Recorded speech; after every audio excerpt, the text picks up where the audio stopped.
নমস্কার বন্ধুরা, সুস্বাগতম। তোমরা কি দেখছো জানো তো? Pandeyji daily lifestyle. আজকে আমার বোন তৈরি করছে রাইস ফ্রাই, মানে ওর ভাষায় এটাকে রাইস ফ্রাই বলা হয়, কিন্তু আমাদের ভাষায় কি জানো তো? বাঙালির ভাষায় ভাত ভাজা।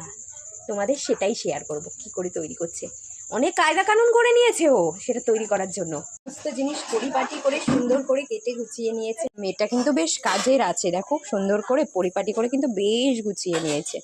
কড়াইটা বসে গেছে, তেল ফেলার কায়দাটা দেখো, জাস্ট রান্নাবান্না শুরু জোর কদমে শুরু হয়ে গেছে। তেলটাকে গরম করে নিতে হবে, তারপরে জিরেটা নিয়ে দুটো হাতে একটু রাপ করে নেবে, তারপরে গরম তেলের মধ্যে ছেড়ে দেবে। আমার স্পেশাল রাঁধুনি এটা বললো তাই বললাম। সুন্দর করে আলুটা দিচ্ছিল না, আমার রিকোয়েস্টে দিল, জানো তো। হচ্ছে আমার বোনের অবস্থা, ওর অবস্থা দেখে তোমরা ভেবো না যে রান্নাটা খারাপ হবে। রান্নাটা আমার বোন ভালো করে। বোন বলছে ছোটোখাটো যদি কোনো অনুষ্ঠান হয় বাড়িতে, তাহলে ওকে রান্নার জন্য তোমরা ইনভাইট করতে পারো, ঠিক আছে। হলুদ দিকে এখন আন্ডা ফ্রাই করে নেবে। এর উপর এখন পড়ে যাচ্ছে হলুদ আন্ডা স্যুপ।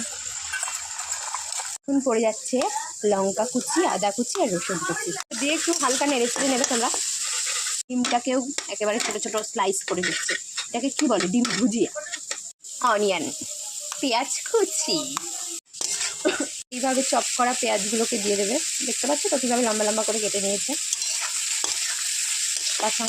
তার সঙ্গে চলে যাচ্ছে টমেটো, লম্বা লম্বা করেও আছে, আবার ওরকমভাবে কুচানোও আছে। তোমরা তোমাদের স্বাদ মতো লবণ দিয়ে দেবে, অল্প একটু মিট মশলা। এটা আদৌ ভাত ভাজা না কি আমি তো বুঝতে পারছি না। ও সরি, এটা তো ভাত ভাজা নয়, এটা কি রাইস ফ্রাই। মরিচের গুঁড়ো দিয়ে দেবে, এর মধ্যে সব দিয়ে দিতে হবে।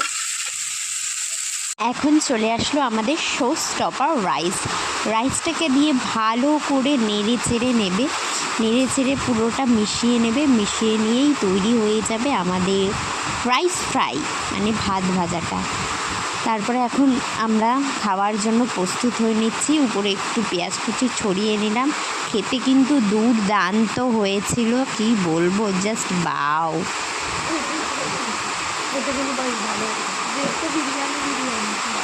Thanks for watching. Love you guys. Tata.